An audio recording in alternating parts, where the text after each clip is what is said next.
मन लगाकर सुनिए दोस्तों।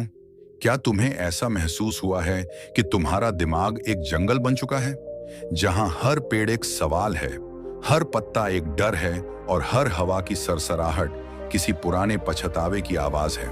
तुम वहां चलते हो पर हर दिशा एक ही जगह ले जाती है, परेशानी की जड़ तक। तुम भागना चाहते हो पर तुम्हारे ही विचार तुम्हें जकड़े हुए हैं। ये कोई सपना नहीं, ये उस इंसान की कहानी है जो पूरी तरह से जाग रहा होता है लेकिन सोच के दलदल में डूब रहा होता है। और यह इंसान कोई और नहीं, तुम ही हो। तुम जो हर दिन मुस्कुराने की कोशिश करते हो लेकिन भीतर एक जंग चल रही होती है।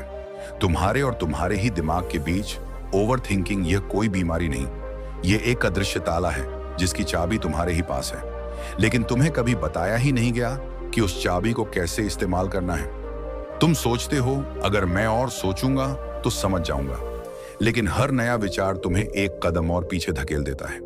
जैसे कोई रेत में फंसा इंसान जितना ज्यादा हिलता है उतना ज्यादा डूबता जाता है। गौतम बुद्ध ने कहा था, जो व्यक्ति हर विचार को पकड़ता है वह स्वयं को खो बैठता है। ओवर थिंकिंग वही है, अपने ही विचारों में खो जाने की कला। एक ऐसी कला जो जीवन नहीं देती बल्कि धीरे धीरे आत्मा को खा जाती है। सोचो कभी तुम अकेले बैठे हो और अचानक दिमाग तुम्हें 10 साल पुराने पल में ले जाता है। वहां कोई बात, कोई शक, कोई गलती और तुम फिर से जीने लगते हो वही दुख जो शायद अब किसी और को याद भी नहीं। कैसा लगे अगर मैं कहूं ओवरथिंकिंग वो दोस्त है जो हर दिन तुम्हारा भरोसा तोड़ता है और फिर रात को तुम्हारे कंधे पर बैठकर कहता है, चल एक बार फिर सोचते हैं। पर अब नहीं, अब तुम्हारा यह सफर सोचने से निकलकर समझने तक पहुंचेगा। आज इस वीडियो में हम सिर्फ ये नहीं बताएंगे कि ओवर थिंकिंग क्या है, बल्कि हम उस दरवाजे तक जाएंगे जिसके पीछे तुम्हारी शांति, तुम्हारा धैर्य और तुम्हारी मुक्ति छुपी हुई है। क्योंकि यह वीडियो सिर्फ ज्ञान नहीं देगा, यह तुम्हें आजाद करेगा। अब वक्त आ गया है उस सबसे पहले सवाल का जिसने तुम्हारे मन को बांध रखा है। आखिर ओवर थिंकिंग होता ही क्यों है? हर सुबह हम उठते हैं पर असल में जागते नहीं। हमारी आंखें खुल जाती हैं पर दिमाग वहीं उलझा होता है जहां हम रात को उसे छोड़कर सोने गए थे। कभी बीते कल की कोई गलती, कभी आने वाले कल का कोई डर, कभी किसी का एक जुमला, एक सवाल, एक शक, एक चुप्पी। हम उन्हें बार बार जीते हैं, जैसे एक ही फिल्म को बार बार रिवाइंड करके देखना, लेकिन हर बार थोड़ी और तकलीफ के साथ। ओवर थिंकिंग को अक्सर लोग ज्यादा सोचना कहकर छोटा बना देते हैं, पर सच्चाई यह है कि ओवर थिंकिंग एक ऐसा धीमा जहर है जो ना सिर्फ तुम्हारा आज खा जाता है बल्कि तुम्हारे कल की रोशनी को भी बुझा देता है। ओवर थिंकिंग दरअसल सोचना नहीं है। यह सोचना तब तक है जब तक सोच तोड़ने ना लगे, जब तक वह शांति को निगल ना जाए, जब तक वह तुम्हारी ऊर्जा को खा ना जाए, जब तक वह तुम्हारे सपनों को अगर और कहीं ऐसा तो नहीं जैसे शब्दों के नीचे दबा ना दे। सोचना समाधान के लिए होता है, ओवर थिंकिंग संदेह के लिए होता है। सोचना एक पुल है, ओवर थिंकिंग एक भूल भुलैया। सोचना तुम्हें आगे ले जाता है, ओवर थिंकिंग तुम्हें पीछे गिरा देता है। इसे ऐसे समझो, तुम एक कमरे में अकेले बैठे हो, तुमने एक छोटी सी बात को सोचना शुरू किया, उसे मेरा जवाब कैसा लगा होगा? तुम्हारा दिमाग जवाब देता है, शायद ठीक लगा होगा। पर तुम वहां रुकते नहीं हो, तुम दोबारा सोचते हो, कहीं बुरा तो नहीं मान गया? फिर अब शायद वो मुझसे बात नहीं करेगा, फिर शायद मैं हमेशा सब कुछ गलत ही करता हूं। और अब तुम वहां पहुंच चुके हो जहां बात शुरू भी नहीं हुई थी, लेकिन तकलीफ पहले से दोगुनी हो चुकी है। ओवर थिंकिंग का असली चेहरा ही है, यह किसी एक छोटे से ख्याल को पकड़कर उसे इतना बड़ा बना देता है कि तुम्हारी असल खुशी, तुम्हारा सुकून, तुम्हारी हंसी तक उसमें गुम हो जाती है। दिमाग एक ब्लड की तरह है, अगर उसे सही इस्तेमाल किया जाए तो यह रचनात्मकता को जन्म देता है, लेकिन अगर यही दिमाग खाली बैठे तो यही ब्लड खुद को ही काटने लगता है। ओवर थिंकिंग शिक, दिमाग की चोरी, एक ऐसी चोरी जिसमें तुम्हारे विचार, तुम्हारा ध्यान, तुम्हारी ऊर्जा सब धीरे धीरे तुमसे छीने जाते हैं। और सबसे खतरनाक बात यह है कि यह चोरी सामने से नहीं होती बल्कि धीरे धीरे भीतर से होती है, इसलिए हमें पता ही नहीं चलता कि हम कब खुद को खोने लगे। ओवर थिंकिंग एक ऐसी आदत है जो खुद को सही साबित करती है। मैं ये इसलिए सोच रहा हूं क्योंकि मैं गंभीर हूं, मैं ये इसलिए सोच रहा हूं क्योंकि मैं परफेक्शन चाहता हूं, लेकिन पर्दे के पीछे यह तुम्हें घिस घिस कर तोड़ रहा होता है। कभी कभी यह ओवर थिंकिंग चिंता में बदल जाती है, फिर वो चिंता डर बन जाती है और डर हमें उन चीजों से भी दूर कर देता है जो हमारे लिए जरूरी होती हैं, जैसे रिश्ते, फैसले, मौके, नींद और खुद से प्यार। ओवर थिंकिंग का असर सिर्फ दिमाग तक सीमित नहीं रहता, यह तुम्हारे शरीर को थका देता है, तुम्हारे चेहरे पर झलकता है, तुम्हारी नींद चुराता है, तुम्हारे आत्मविश्वास को मार देता है। इसे ऐसे समझो, अगर दिमाग एक बैटरी है तो ओवर थिंकिंग वो ऐप है जो पृष्ठभूमि में लगातार चल रही है और सारा चार्ज खा रही है। तुम्हें पता भी नहीं चलता और तुम लो बैटरी पर आ जाते हो बिना किसी चेतावनी के। ओवर थिंकिंग का सबसे बड़ा धोखा यह है कि यह दिखाता है कि तुम कुछ बड़ा सोच रहे हो, लेकिन अंदर ही अंदर तुम हर बार उसी छोटे सवाल में घूम रहे होते हो, मैं सही हूं या गलत? लोग क्या कहेंगे? क्या मैंने खुद को बर्बाद कर लिया? कुछ जंगें बाहर नहीं भीतर लड़ी जाती हैं, जहां मैदान नहीं होता पर हर दिन हार हो रही होती है, जहां आवाजें बाहर नहीं आती पर भीतर का शोर बहुत तेज होता है। ओवर थिंकिंग ठीक वैसा ही है, एक खामोश तूफान जो बाहर से कुछ नहीं दिखता पर अंदर सब कुछ तोड़ता रहता है। लेकिन अब समय है उस तूफान को शांत करने का, अब समय है अपने दिमाग को आजाद करने का। और यह कोई अधूरी बात नहीं है, इसका इलाज है कुछ ऐसे साधारण मगर गहरे तरीके हैं जो तुम अभी इसी पल से आजमाना शुरू कर सकते हो। पहला तरीका, जो जितना आसान है उतना ही शक्तिशाली, राइट एंड डंप। जब दिमाग किसी सोच को पकड़कर बैठा रहता है तो वह सोच फैलती जाती है, जटिल होती जाती है। लेकिन जब तुम वही सोच एक कागज पर उतारते हो तो दिमाग को सिग्नल मिलता है कि मैंने इसे जाहिर कर दिया है, अब इसे दोहराने की जरूरत नहीं है। यह बिल्कुल वैसा है जैसे मोबाइल से कोई भारी फाइल डिलीट करना, ताकि सिस्टम फिर से तेज चले, स्मूथ चले। जब भी तुम्हारा मन एक ही बात को बार बार सोच रहा हो, बैठो, पेन उठाओ और लिख डालो, मैं क्यों परेशान हूं, मुझे बार बार क्या याद आ रहा है। कुछ भी जो मन में है उसे बाहर निकाल दो, लिखो और फिर उस पन्ने को मोड़कर बंद कर दो। तुम्हारे भीतर की गिरहें खुद ब खुद खुलने लगेंगी। दूसरा तरीका है 5-4-3-2 एक ग्राउंडिंग टेक्निक। जब सोच बहुत तेज भाग रही हो तब उसे रोको मत, बस वापस अपने शरीर और इंद्रियों से जोड़ दो। अपने चारों तरफ देखो, 5 चीजें जो तुम देख सकते हो, 4 चीजें जो तुम छू सकते हो, 3 आवाजें जो तुम सुन सकते हो, 2 खुशबुएं हैं जो महसूस कर सकते हो और एक स्वाद जो तुम्हारे मुंह में है या तुम्हें याद आता है। यह तकनीक तुम्हारे दिमाग को वर्तमान में लाती है, जहां सोच नहीं सिर्फ अनुभव होता है। ओवर थिंकिंग हमेशा पास्ट या फ्यूचर में होता है। यह तकनीक तुम्हें वापस अब में लाती है, जहां सबसे ज्यादा शांति होती है।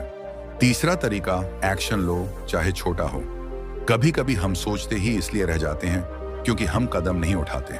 दिमाग को लगता है मैं सोचूंगा तो सब संभाल लूंगा, लेकिन असल राहत तब मिलती है जब कोई छोटा सा कदम उठा लिया जाए। अगर किसी से बात करनी है, एक मैसेज भेजो।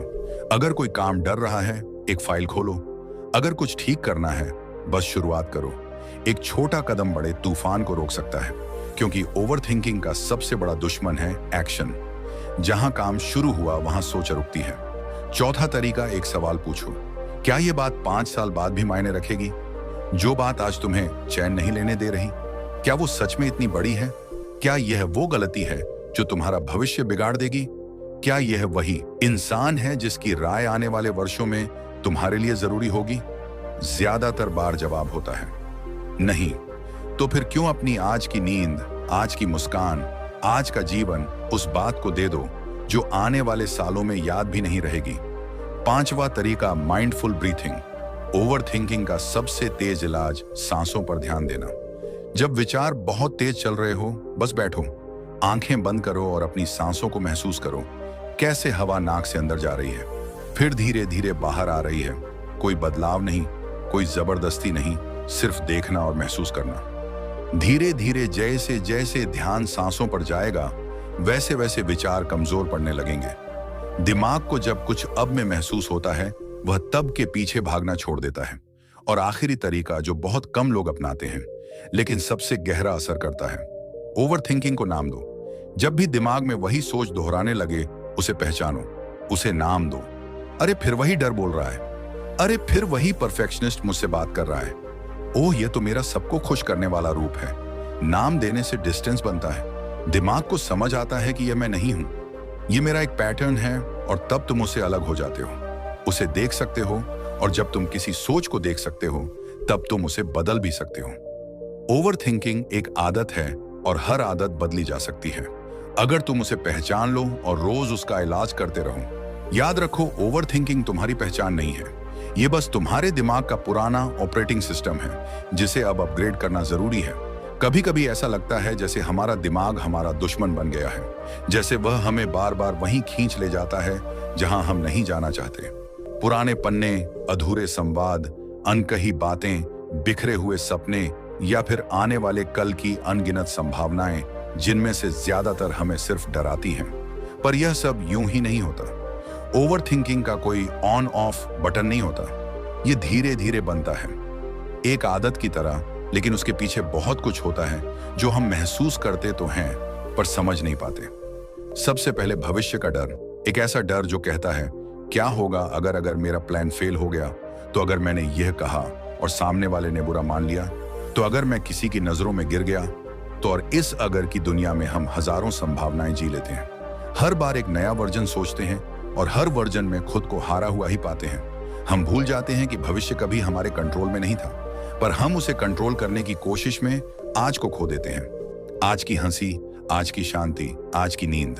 और जब भविष्य डरावना लगे तो दिमाग उसकी तैयारी में लग जाता है, सोचता है, प्लान बनाता है, दोहराता है। लेकिन यह प्लानिंग नहीं होती, ये एक मेंटल लूप बन जाती है जिससे बाहर निकलना मुश्किल होता है। दूसरा कारण, बीते समय का पछतावा। कभी किसी से कुछ ऐसा कह दिया जो नहीं कहना चाहिए था, या कोई मौका जो हाथ से फिसल गया, या वह एक फैसला जिसने जिंदगी की दिशा ही बदल दी।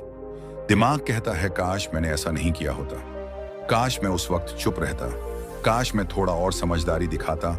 और हम वही काश के वाक्य बार बार दोहराते हैं, मानो बार बार सोचने से वक्त पलटेगा, या वो इंसान लौट आएगा, या वो गलती मिट जाएगी। लेकिन सच ये है कि पछतावा अतीत को नहीं बदलता, वो सिर्फ वर्तमान को धीमा कर देता है। हर बार जब तुम किसी पुरानी गलती पर सोचते हो तो दिमाग तुम्हें एक बार फिर उसी दर्द में ले जाता है। वो दर्द दोबारा जीने लगता है, जैसे किसी जख्म को बार बार खुरचते रहना। ओवर थिंकिंग का यह दूसरा सबसे बड़ा कारण है। हम अपने अतीत को सुधार नहीं सकते तो उसे दिमाग में रिपीट करते रहते हैं। अब बात करते हैं उस वजह की जिसे बहुत कम लोग पहचानते हैं, लेकिन जो अंदर से खा जाती है, परफेक्शनिज्म। सब कुछ एकदम परफेक्ट होना चाहिए, मुझे कोई गलती नहीं करनी चाहिए, मुझे सब कुछ पहले से पता होना चाहिए। परफेक्शन की यह चाहत दरअसल एक बहुत गहरी असुरक्षा से आती है कि कहीं लोग मुझे गलत ना समझ लें, कहीं मैं खुद को साबित ना कर पाऊं, कहीं मेरी इमेज खराब ना हो जाए। और इसीलिए ऐसे लोग हर छोटे फैसले पर भी सोचते रह जाते हैं, क्योंकि उन्हें लगता है कि उन्हें हर जवाब सही देना है, हर काम बेहतरीन करना है। लेकिन परफेक्शन एक भ्रम है जो ओवर थिंकिंग की सबसे खतरनाक आग है। इसमें जलने वाले लोग अक्सर कुछ शुरू ही नहीं कर पाते, क्योंकि उन्हें डर होता है कि अगर परफेक्ट नहीं हुआ तो। और चौथा कारण जो इन सबको और भी मजबूत करता है, आत्मविश्वास की कमी।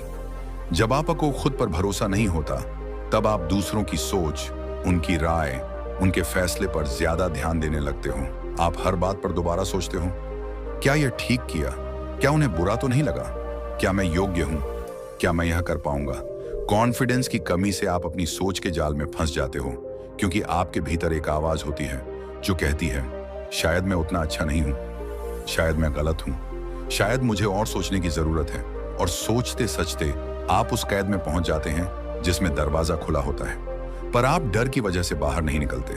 अब सोचो, जब ये चारों चीजें, भविष्य का डर, बीते वक्त का पछतावा, परफेक्शन की प्यास और आत्मविश्वास की कमी एक साथ किसी के अंदर हो, तो उस इंसान का दिमाग थक क्यों ना जाए, उसका चयन उड़क क्यों ना जाए। ओवर थिंकिंग कोई बीमारी नहीं है, ये हमारे ही अनुभवों, आदतों और सोच की देन है। और अगर यह हमारी बनाई हुई है तो हम ही इसे बदल सकते हैं। पहला कदम है समझना कि हमारे अंदर क्या चल रहा है और क्यों चल रहा है। हर ओवर थिंकिंग के पीछे एक छुपा हुआ जख्म होता है, एक अधूरी बात होती है, एक डर होता है। और जब तक हम उसे पहचान नहीं लेंगे, तब तक हम बार बार उसी रास्ते पर चलते रहेंगे, जिसका अंत सिर्फ थकावट और चिंता है। लेकिन अब जब तुम ये सब जान चुके हो, अब जब तुम्हें अपनी मानसिकता की तस्वीर दिखने लगी है, तो अगला कदम है इन सोचों को पकड़कर तोड़ना। और इसके लिए जरूरत होती है साहस की, अभ्यास की और कुछ बेहद असरदार तकनीकों की, जिनकी मदद से दिमाग को दोबारा ट्रेन किया जा सकता है। हर किसी की जिंदगी में एक ऐसा वक्त आता है जब दिमाग आवाजें बनाने लगता है जो होती तो हमारी ही हैं, लेकिन उनके शब्द जैसे हमें चीरने लगते हैं। तू यह क्यों सोच रहा है? अगर ऐसा हुआ तो, अगर वैसा ना हुआ तो, ये सारी कल्पनाएं किसी फिल्म की तरह हमारे दिमाग में चलने लगती हैं, बिना रुके, बिना थमे। लेकिन इस परेशानी का हल सिर्फ भावनाओं में नहीं छुपा होता। इसे विज्ञान भी समझता है और तर्कशास्त्र भी। आज हम जानेंगे कि मनोवैज्ञानिक और तर्कशास्त्री ओवरथिंकिंग के बारे में क्या कहते हैं, और उनकी सलाहें इतनी सटीक, गहरी और उपयोगी हैं कि अगर दिल से अपनाई जाए तो सोचने का तरीका ही बदल सकता है। जब मनोवैज्ञानिक ओवरथिंकिंग को परिभाषित करते हैं तो वे इसे रेपिटेटिव नेगेटिव थिंकिंग यानी दोहराई जाने वाली नकारात्मक सोच कहते हैं। इसका मतलब यह नहीं कि सोचने में कुछ गलत है, बल्कि यह कि हम बार बार एक ही सोच को इतने ज्यादा चक्रों में दोहराते हैं कि दिमाग थक जाता है, पर समाधान 1 इंच भी आगे नहीं बढ़ता। क्लिनिकल साइकोलॉजी की दुनिया में ओवरथिंकिंग को एक कॉग्निटिव डिस्टॉर्शन माना जाता है, यानी सोचने की एक गड़बड़ आदत जिसमें हम या तो किसी बात को बड़ा चढ़ाकर देखते हैं या उससे जुड़ी हर संभावना को वर्स्ट केस सिनेरियो की तरह इमेजिन करने लगते हैं। सोचिए, अब किसी को कॉल करते हैं और वह उठाता नहीं। आपका दिमाग कहता है शायद वह व्यस्त है, लेकिन ओवरथिंकिंग कहता है क्या मैंने कुछ गलत तो नहीं बोल दिया, शायद वह नाराज है या फिर कुछ बुरा हो गया है। और अब दिमाग 10 अलग अलग कहानियां बना देता है जो शायद सच से दूर दूर तक जुड़ी ही ना हो। साइकोलॉजिस्ट बताते हैं कि ओवरथिंकिंग की जड़ में अक्सर 2 मानसिक प्रवृत्तियां होती हैं, रूमिनेशन और वरी। रूमिनेशन यानी अतीत में हुई बातों को दोहराना, सोचना कि काश ऐसा किया होता, और वरी यानी भविष्य के बारे में लगातार चिंता करना, जो अभी हुआ ही नहीं लेकिन हम पहले ही उसकी चिंता में खो जाते हैं। अमेरिका के एक प्रसिद्ध मनोवैज्ञानिक डॉक्टर सूजन नोलेलन होमा ने ओवरथिंकिंग पर कई सालों तक रिसर्च की थी। उन्होंने पाया कि जो लोग ज्यादा सोचते हैं वे निर्णय लेने में कमजोर होते हैं, छोटी छोटी बातों पर फंसे रहते हैं और उनकी क्रिएटिविटी भी धीरे धीरे कम होने लगती है। उन्होंने यह भी कहा कि ओवरथिंकिंग अकेले नहीं आता, यह अक्सर डिप्रेशन और एंजाइटी जैसे मानसिक रोगों का रास्ता बन जाता है।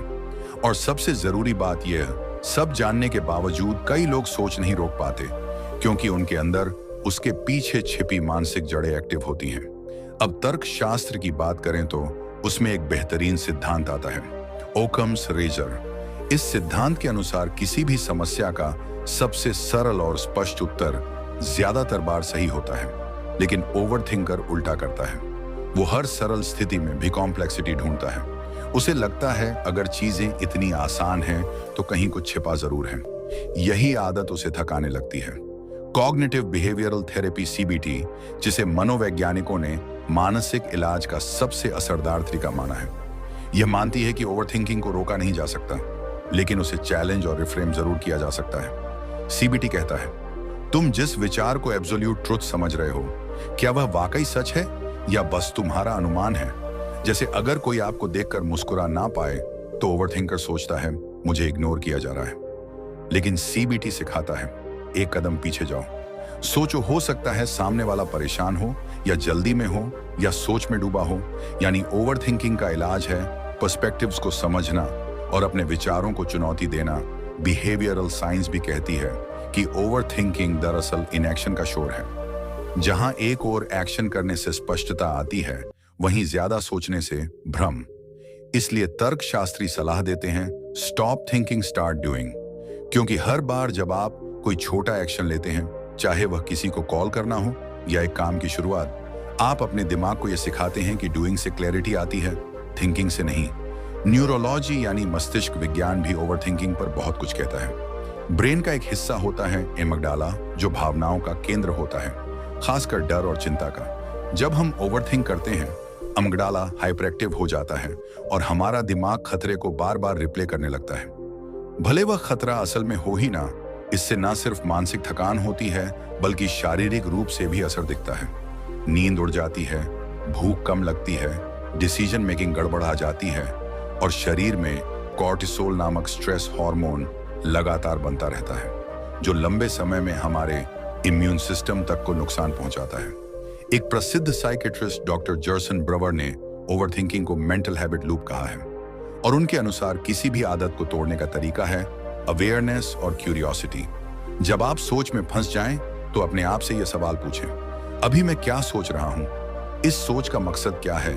क्या यह सोच मुझे कुछ नया दे रही है या बस पुराने घाव कुरेद रही है? और इसी सेल्फ अवेयरनेस के जरिए हम उस बिंदु पर पहुंचते हैं जहां से बदलाव शुरू होता है। अब जब मनोविज्ञान, तर्कशास्त्र, व्यवहार विज्ञान और न्यूरोलॉजी सब ने मिलकर हमें यह बताया है कि ओवरथिंकिंग कैसे काम करता है और कैसे इसे तोड़ा जा सकता है, तो अगली लॉजिकल और जरूरी चीज है उन तकनीकों और अभ्यासों को जानना जो इन सिद्धांतों को जीवन में लागू कर पाते हैं। ऐसे अभ्यास जो बार बार सोचने की आदत को शांति में बदल सके, ऐसे उपाय जो गहराई से असर करें और जिनके साथ जीने में मन हल्का लगे।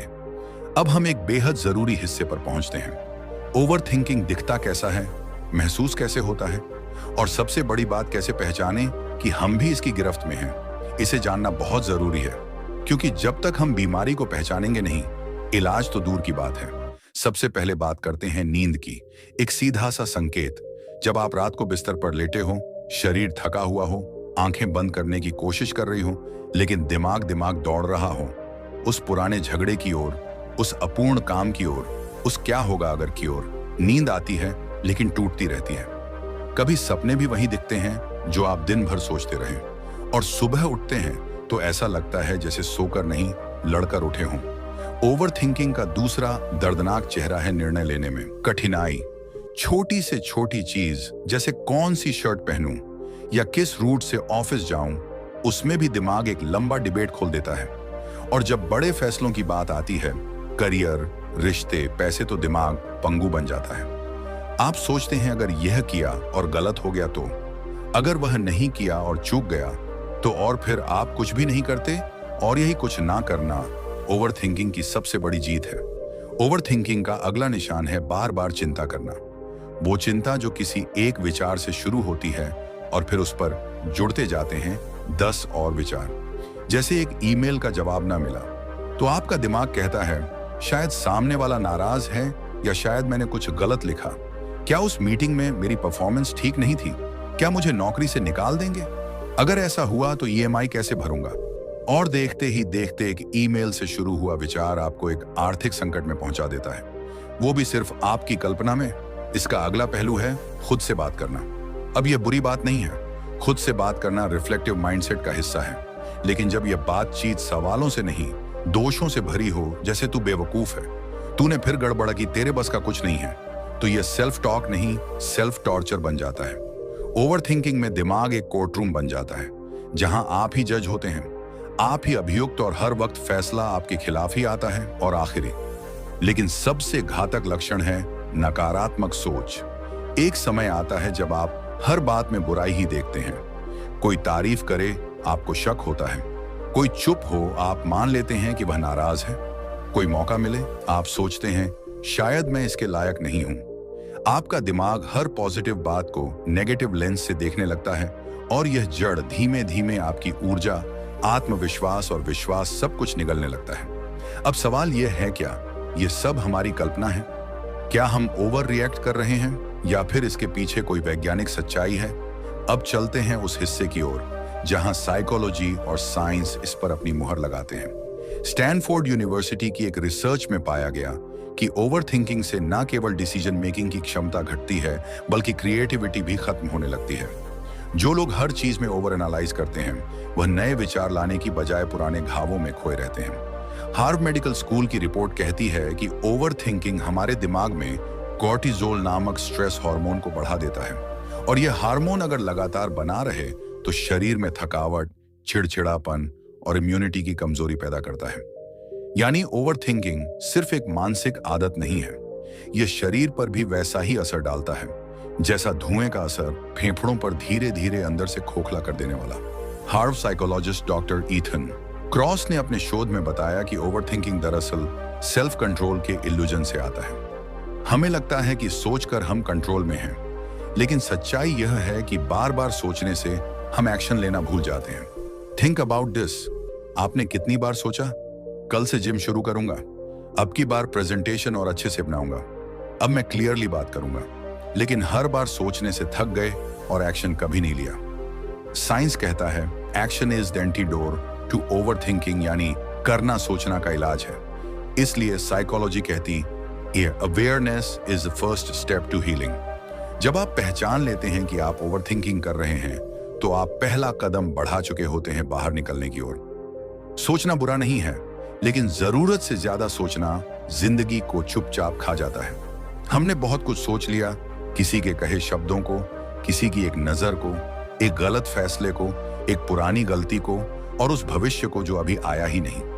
लेकिन अब वक्त आ गया है